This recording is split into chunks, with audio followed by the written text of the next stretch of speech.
Berkibarlah bendera negeriku, berkibarlah engkau di dadaku, tunjukkanlah kepada dunia semangat. Assalamualaikum warahmatullahi wabarakatuh. Perkenalkan, saya Asnah SPD, calon guru penggerak angkatan 4 dari UPT SMP Negeri 1 Pancung Soal, Kabupaten Pesisir Selatan, Sumatera Barat. Di video kali ini saya akan menyajikan tentang sosialisasi guru penggerak mengenai modul pemikiran Ki Hajar Dewantara dan budaya positif. Untuk lebih jelasnya, selamat menyaksikan. Bendera negeriku berkibar di luas nuansamu, tunjukkanlah kepada dunia ramah tamah budi bahasamu. Daku ingin kepal tangan ini menunaikan wabarakatuh. kewajiban. Puji syukur kehadiran Allah Subhanahu wa taala. Alhamdulillah pada hari ini kita masih diberikan rahmat dan kesehatan sehingga kita bisa hadir di sekolah yang kita cintai ini. Kemudian selawat beriringan salam tidak apa pula kita sampaikan kepada baginda Rasulullah sallallahu alaihi wasallam. Allahumma shalli ala Muhammad wa ala ali Muhammad. Kemudian yang sama-sama kita hormati Bapak pengawas UPT SMP 1 Pancung Soal, yang sama-sama kita hormati Ibu Kepala SMP Negeri 1 Pancung Soal beserta wakil, dan seterusnya kepada Bapak Ibu Majelis Guru yang sama-sama kita cintai. Kemudian baiklah, saya sebagai pembawa acara tidak akan memanjangkan kata mukadimah. Ada baiknya kita masuk acara yang berikutnya, pembacaan kalam ilahi yang akan disampaikan oleh Ibu Hayati. Kepada Ibu Hayati disilakan dengan segala hormat.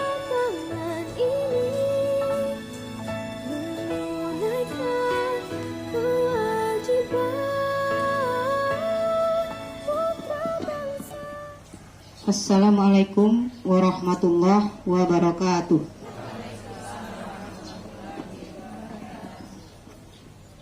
A'udzu billahi minasy syaithanir rajim.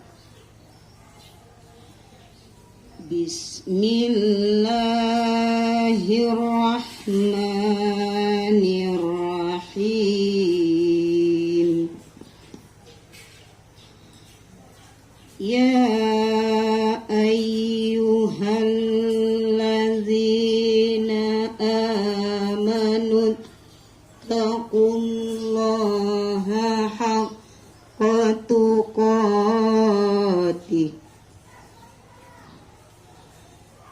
wa la tamutunna illa wa antum muslimun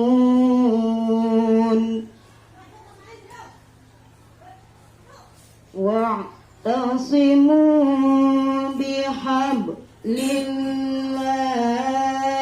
jami'an wa la tafarraqu.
sama-sama kita dengarkan. Semoga apa yang beliau imbaskan kepada kita memberikan dampak yang baik terhadap kemajuan pendidikan.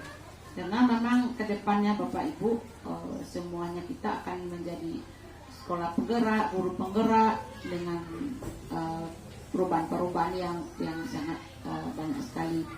Jadi kita alhamdulillah kita lebih tahu lebih dulu dari orang lain karena ada salah satu guru kita yang sudah ikut program itu. Kita berharap nanti semua kita bisa ikut gitu.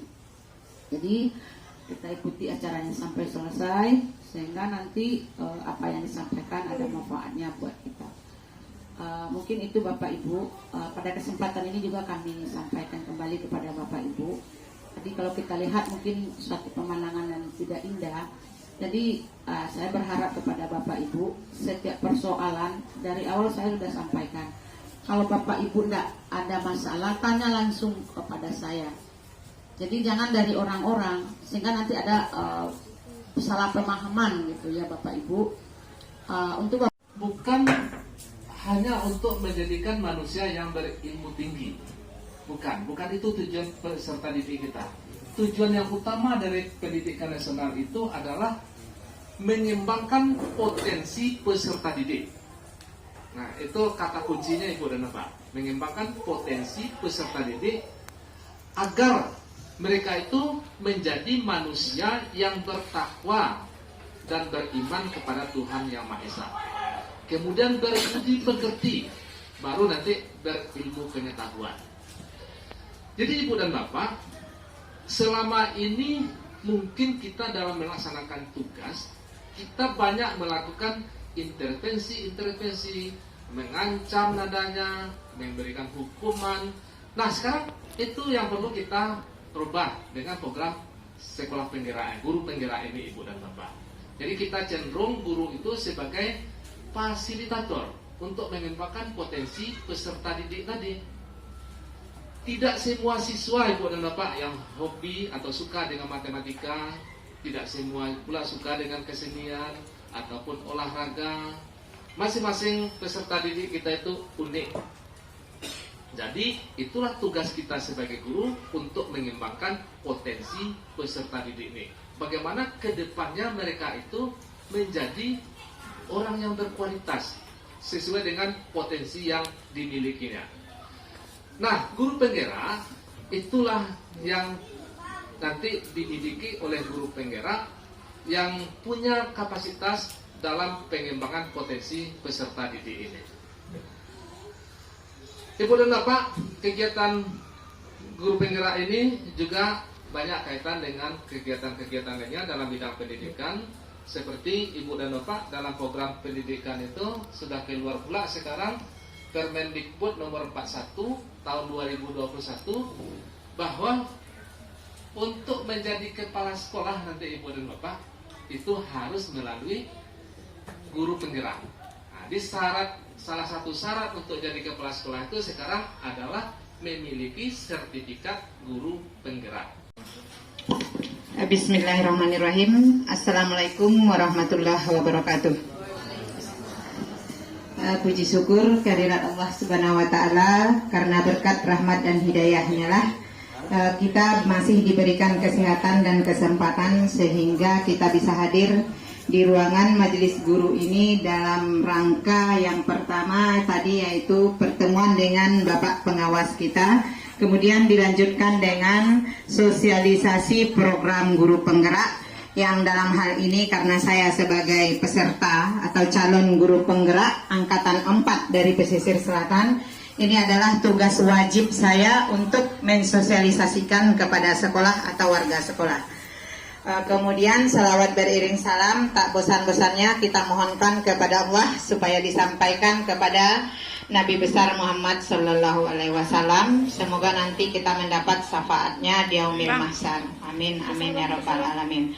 Yang terhormat Ibu Kepala Sekolah beserta wakil dan teristimewa kepada Bapak pengawas yang baru kita, yang istilahnya baru-baru usang baru berarti diperbaharui. Jadi tidak asing lagi, apalagi dengan saya ini Beliau adalah teman seperjuangan saya dulu, tapi sekarang beliau sudah menjadi pejabat. Baiklah Bapak Ibu, saya ucapkan selamat datang. Ini akan saya perkenalkan. Dalam hal ini saya sengaja menampilkan foto saya.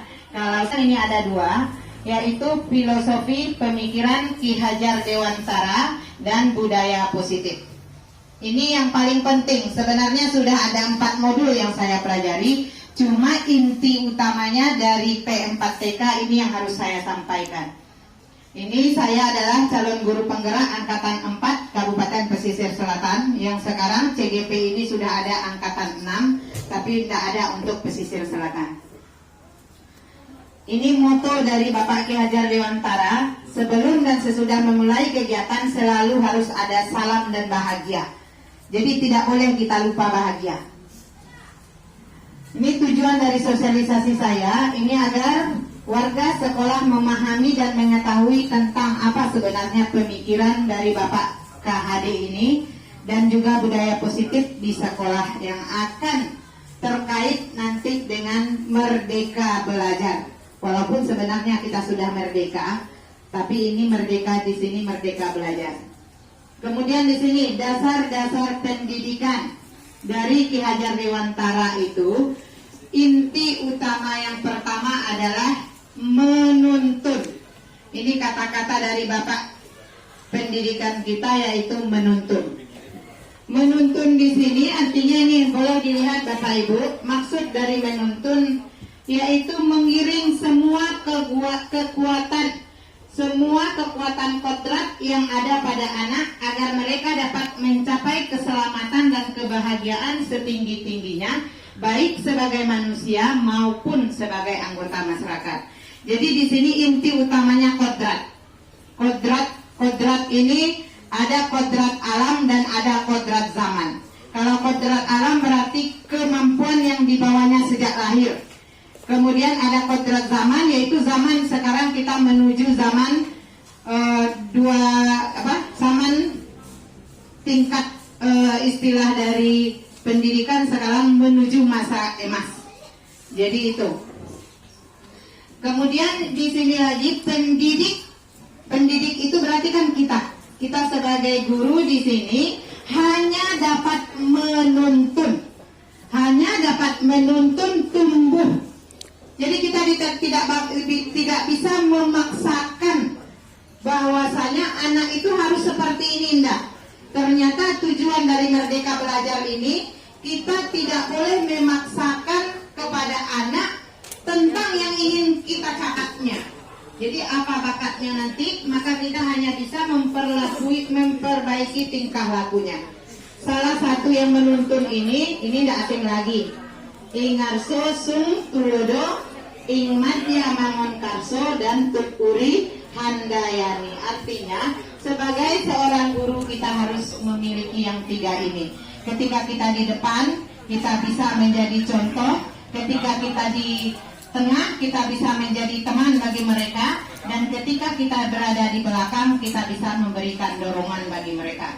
Itu artinya yang tukuri handayani. Maka kalau yang 3 pilar ini bisa kita jalankan, insya Allah mereka akan selamat dan bahagia sebagai manusia dan anggota masyarakat. Kemudian yang kedua, tadi tujuan dari pendidik itu pertama menuntun. Yang kedua, kodrat anak itu merdeka. Jadi apa kodrat anak? Kodrat anak itu merdeka. Apa artinya merdeka? Ya, manusia yang hidup lahir dan batinnya tidak boleh tergantung kepada orang lain, tetapi harus berdasarkan kekuatannya sendiri. Jadi nanti istilahnya anak kita akan ada kotak-kotaknya. Kalau dia yang mampunya 4 kotak, berarti dia akan dimasukkan ke 4 kotak. Itu nanti untuk yang kodrat anak merdeka. Kemudian ini lagi, kodrat anak merdeka ini artinya kita sebagai pendidik diibaratkan sebagai petani. Kok petani kok? Anak sebagai bibit, awak sebagai petani. Artinya tugas kita hanya menanam bibit. Sudah awak tanam bibit, kalau jagung yang awak tanam, untung-untung jagung juga yang akan tumbuh. Jangan kita berharap jagung yang kita tanam tumbuhnya nanti padi. Jadi jagung tugas kita hanya menanam bibit, untung-untung dia tumbuh. Berarti kalau sebagai petani tentu setelah ditanam bibit, usaha kita apa? Memberi pupuk supaya ini tumbuh dengan subur, menyanyinya supaya rumputnya tidak tumbuh. Hasilnya bagaimana? Ya hasilnya kalau sudah usaha kita lakukan, hasilnya apapun nanti hasilnya, ya kita terima saja. Ini sepertinya tujuan dari Merdeka Belajar tersebut. Dan sepertinya nanti setiap kita itu tidak ada target atau tolak ukur. Tidak ada tolak ukur kita harus anak-anak ini supaya tamat atau lulus KKM-nya harus sekian, tidak ada. Turut kehendaknya, berpihak kepada anak. Kalau anaknya maunya seperti ini, kita ikuti, baru kita masuk lambat-lambat. Kalau selama ini nanti ini akan ada perubahan paradigma. Jadi di sini ada istilah ini, berhamba pada sang anak. Biasanya kita berhamba pada sang Tuhan. Sekarang kita berhamba pada sang anak. Tapi ini sudah banyak yang protes mengisi dari kertas kosong. Anak itu adalah kertas kosong, kita yang menulisnya, kita yang akan mengisinya. Ternyata itu salah. Jadi bukan kertas kosong. Jadi kita hanya mempertebal garis samar yang lahado di anak tuh. Istilahnya kodrat alamnya. Kalau anak kok cedik memang lahado dari kecilnya. Kalau ini memang agak kurang pandai memang lahado. Jadi kita tidak akan memaksakannya. Kita hanya tebalkan saja. Kalau memang ini bisa dibina ya dibina. Kita hanya beranggapan saja saya hanya petani, yaitu saya beri pupuk. Kita tidak bosan-bosannya memberi pupuk, kita tidak bosan-bosannya menyiangi tanaman tersebut. Kemudian seperti ini tukang kebun tadi, tumbuhnya. Nah, kemudian di sini pesan kunci. Jadi pesan kunci dari Ki Hajar Dewantara tadi menuntun kekuatan kodrat. Semoga dia nanti bahagia menjadi manusia seutuhnya. Kemudian di sini akan kita lihat pendidikan abad 21, kita dibutuhkan berkolaborasi.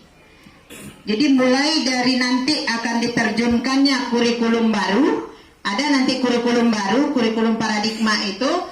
Di sini dituntut kolaborasi, kritis, reflektif, komunikatif, kreatif. Ini tugas dari guru. Kalau seorang guru tidak bisa berkolaborasi, maka dia akan digilas oleh zaman. Ilusinya guru mengontrol murid. Kini tidak ada istilahnya guru mengontrol murid. Kita hanya melihat, kita hanya istilahnya menuntun tadi. Kok mu ya biarlah, alhamdulillah. Ini. Kemudian di sini semua kritik dan membuat orang merasa bersalah itu tidak boleh lagi. Ternyata kalau mau memberi nasihat kepada anak, jangan sampai dia dibuat merasa bersalah. Ini yang harus kita rubah. Nah, disinilah letaknya. Nih, dulu stimulus respon, sekarang teori kontrol. Itu bedanya kurikulum awak besok kok Bapak Ibu. Kalau dulu stimulus respon artinya ada stimulus ada respon. Kita mencoba mengubah orang agar berpandangan sama dengan kita. Kan ke anaknya awak cubuan, iko pandangan iko nanelok. Kalau bisu tidak boleh lah dong. Bisu teorinya istilahnya teori kontrol. Kita hanya berusaha memahami. Awak yang memahami pandangan anak. Jangan paksakan kehendak awak ke anak. Itu yang akan kita coba nanti merubahnya. Kemudian di sini akan kita tanamkan ke anak disiplin. Salamoko yang disiplin itu apa? Disiplin itu kan artinya belajar memaknai. Artinya membuat orang menggali potensinya menuju sebuah tujuan. Dengan catatan nanti apa yang dia hargai. Jadi istilah disiplin di Sikokoa, awak melakukan sesuatu karena orang lain supaya orang lain itu beranggapan baik dengan kita. Kan itu arti. Jadi di sini harus memerintah diri sendiri. Jadi anak itu harus bisa memerintah dirinya sendiri. Ini yang rasanya agak sulit. Pemanlah menumbuhkan di anak tuh inyo bisa memerintah diri sendiri. Tapi Ki Hajar Dewantara ini di dalam bukunya memberikan garis besar bahwasanya memerintah diri sendiri bagi yang mampu. Jika dia tidak mampu maka butuh bantuan orang lain yang memerintahnya. Cuma kita istilahnya kecilnya jangan sampai model itu. Nah, ini nanti yang akan kita terapkan nanti budaya di sini, budaya positif ini kita harus membuat peraturan kelas. Dari peraturan kelas, sana matinya. Akhirnya kita tanya, kenapa kamu membuat teman kamu menangis? Paling kadang jawaban anak tuh, ambo sanang mencadinya menangis bu. Kalau lah menangisnya, hati ambo. Berarti dia sedang memenuhi kebutuhannya itu tentang kesenangan. Oh berarti senang yo. Bisu untuk memenuhi kesenangan kamu maka kita carilah jalan yang lebih positif. Atau mungkin dia tidak terhatikan di rumah oleh orang tuanya, hanya mencari MPO-nya di dalam kelas. Nah, maka ternyata anak-anak itu membuat banyak perangai karena dia berusaha memenuhi kebutuhan dasarnya ini. Kemudian kita lanjut, ini posisi kontrol. Nah, ini yang paling penting. Di dalam budaya positif ini ada 5 posisi kontrol sebagai seorang guru.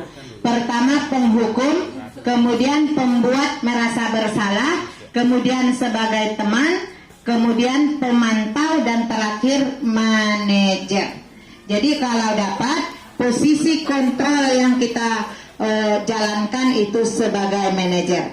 Kalau pembuat penghukum itu artinya contohnya anak terlambat atau tidak membuat PR pakak dimukul, itu ternyata itu penghukum. Atau kemudian pembuat merasa bersalah, awak kecek kanak tuh ba aku indak membuat PR waang padahal ibu lalita ikut indak ibu ang ke amaang, berarti itu ternyata jatuhnya ke pembuat merasa bersalah, itu juga tidak baik. Atau sebagai teman, salam mupu ibu lailo ke waang, ternyata kinilah modeku lo iku itu sebagai teman juga itu tidak baik. Karena apa? Ketika kita tidak ada nanti digantikan dengan orang lain, maka dia akan berubah sendiri, dia tidak akan mendengar guru lain. Yang baiknya itu adalah pemantau, kita lihat dia, kemudian kita tanya dengan guru lain, kalau ada permasalahan kita carikan solusinya. Yang posisi paling bagus itu posisi manajerial, manajer. Yang namanya manajer yaitu jika terjadi permasalahan, kalau ada masalah kesalahan, semoga nanti teman-teman yang lainnya ini bisa ikut. Kalau untuk yang PNS itu ada janji, istilahnya bukan janji, sudah ada peraturan Permen nomor 41 bahwasanya yang mau jenjang ke yang lebih tinggi harus lewat guru penggerak. Ini saya tekankan lagi, untuk guru penggerak ini memang betul-betul perjuangan, bukan main-main. Bukan hanya sekedar ikut program guru penggerak, hanya sekedar main-main, tidak. Memang harus ini materinya kita terapkan, kita jalankan, lapor. Kita akan bekerja di LMS. Istilahnya berburu centang biru. Kalau tugas kita tidak selesai, dia tidak akan tercentang. Jadi setiap hari tanpa kecuali hari Minggu. Hari Minggu pun sebetulnya ada membuat jurnal mingguan. Kita selalu merefleksi. Refleksi itu apa kelemahan ambo minggu kini yo, apa kekurangan ambo, apa yang ambo dapat minggu kini, itu dilaporkan kembali. Nah mudah-mudahan nanti, tapi tidak ada yang tidak mungkin. Kalau lumpailah balik kali ya tidak pernah menjadi. Jadi saya harap setelah ini saya yakin kepada adik-adik semua yang Alhamdulillahirabbil alamin wal aqibatu lil muttaqin. Wassalatu wassalamu ala asrafil anbiya'i wal mursalin wa ala alihi wa sahbihi rasulillahi ajmain. Alhamdulillahirabbil alamin hamdan yuafi ni'amahu wa yukafi mazidah. Ya Rabbana lakal hamdu kama yanbaghi li jalali wajhika wa zini sultani. Allahumma salli ala sayyidina Muhammadin wa ala ali sayyidina Muhammad. Allahumma Rabbana taqabbal minna innaka antas samiul alim. Wa tub alaina ya Allah, innaka antat tawwabur rahim. Rabbana hab lana min azwajina wa dzurriyyatina qurrata a'yun waj'alna lil muttaqina imama. Allahumma inna nas'aluka salamatan fid din wal afiyatan fil jasad wa ziyadatan fil ilmi wa barakatan fil rizqi wa tawbatan qabla al maut wa rahmatan indal maut wa maghfiratan ba'dal maut. Allahumma hawin alaina fi syafratil maut wa najati minan nari wal afwa indal hisab. Ya Allah yang Maha Pengasih, briefing yang kami laksanakan hari ini merupakan ucapan rasa syukur untuk memperoleh ridho-Mu semata. Kami mohonkan petunjuk dan bimbingan-Mu agar kami dapat menjalankan fungsi dan tanggung jawab kami secara profesional. Ya Allah yang Maha Mulia, jadikanlah kami semua yang hadir di sini memiliki sifat yang amanah dan jujur dalam hidup dan kehidupan kami. Ya Allah, hanya kepadamu kami mengabdi dan hanya kepadamu kami memohon pertolongan. Anugerahkanlah kepada kami tekad, kekuatan, keikhlasan, lindungan dan bimbingan untuk menjalankan amanah. Rabbana atina fid dunya hasanah wa fil akhirati hasanah wa qina azabannar. Subhana rabbika rabbil izzati amma yasifun wa salamun alal mursalin walhamdulillahi rabbil alamin. Demikianlah pemaparan dalam video saya. Semoga bermanfaat. Wassalam. Jangan lupa bahagia.